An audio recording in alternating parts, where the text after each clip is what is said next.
Para sa DSWD 11 Express Special Report.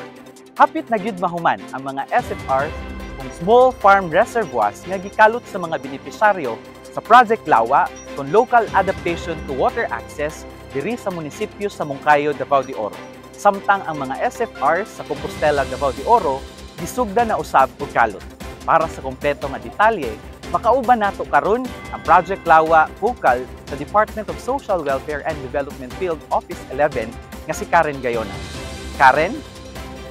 Yes, Esri, hapit na gyud mahuman ang mga small farm reservoir diri sa munisipyo sa Moncayo, Davao de Oro nga gisugdan og pagkalot kadtong September 18, 2023. Karong adlaw naata diri karon sa mga sites para sa pagpatigayon sa ato ang joint final inspection kauban ang ato ang mga partners from Department of Agriculture, Municipal Agriculture Office, and Municipal Social Welfare and Development Office diri sa munisipyo sa Moncayo, Davao de Oro.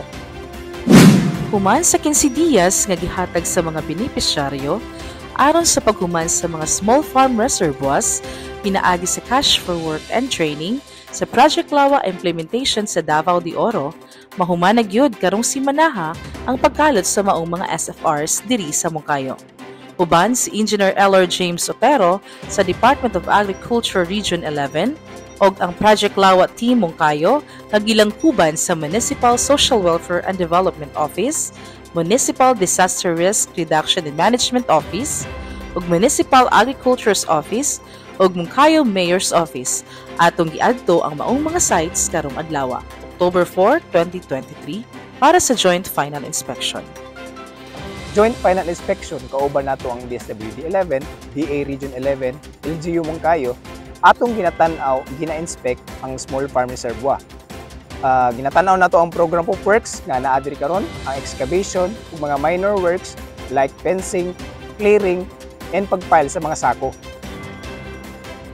Aniya kita diri sa Kandalid Tubo-Tubo, Moncayo, Davao de Oro nga usa sa napulo ka sites nga atong gi-inspeksyon ug atong makita nga ang maong SFR humanag gyud og trabaho sa atong mga benepisyaryo. So, nga basihan jud nato na ma-declare nato nga human na ang ato ang SFR Project Lawa project is mahuman nato ang dimension na gina-require na which will makasulod siya makasulod siya og equal 800 cubic meters. So ang standard na niya is nasa 20 by 25 meters and then 1.5 meters ang iyang kalawmon. So kana nag-allocate ta og mga area, so ato adjud ning gikuan og ato adjud gi technical jud ang atong pagpili sa mga area ani kay para jud makasalod jud ta og sa atong mga ulan or runoff or other sources pa na sa tubig nga masayang lang na pwede nato na isalod para magamit nato for irrigation and for other uses like pwede nato buyan og mga pispan. Sa laing bahin, gisugdan na usab ang pagkalot sa mga small farm reservoirs sa munisipyo sa Compostela ug adaan na sila sa ikalimang adlaw sa ilahang pagkalot.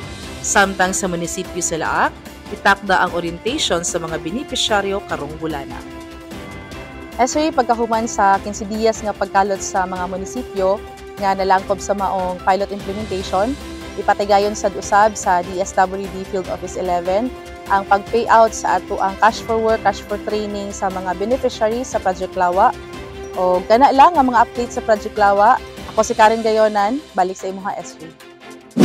Daghang salamat Karen sa maong updates. Sa makausap pa, ang maong proyekto pilot implementation pa lamang apan gilauman kini nga mutubag sa mga hagit nga dala sa gipangandaman nga El Nino sunod tuig.